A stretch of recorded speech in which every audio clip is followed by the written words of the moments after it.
today we're gonna unbox LOL Surprise Puzzle Surprise. So it has 60 pieces to collect. Sino kayang makukuha natin ngayon? I'm so excited and I hope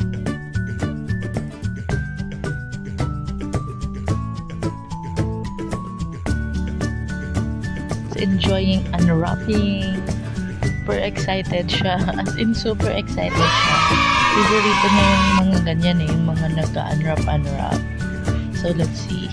Nice. Nakuha natin si Merbaby. We're so excited kasi wala kaming doll na Merbaby. But at least we have a puzzle.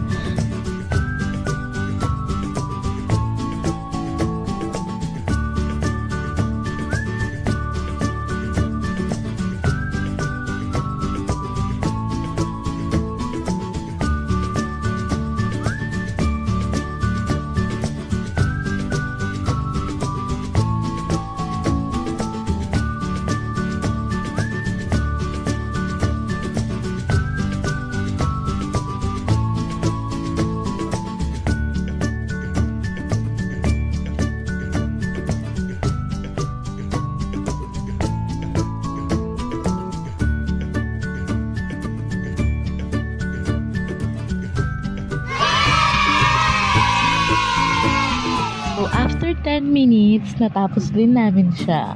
Ang ganda kasi malaki. It's 16 by 18. So, ang ganda. It's Merbaby. So, ito talaga yung doll na gusto namin eh. So, it comes with a tin ball can and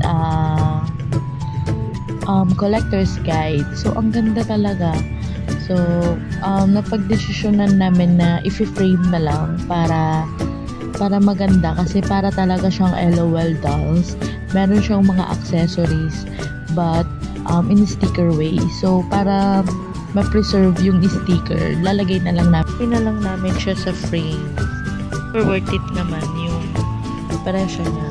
So ang ganda kasi, sobrang ganda.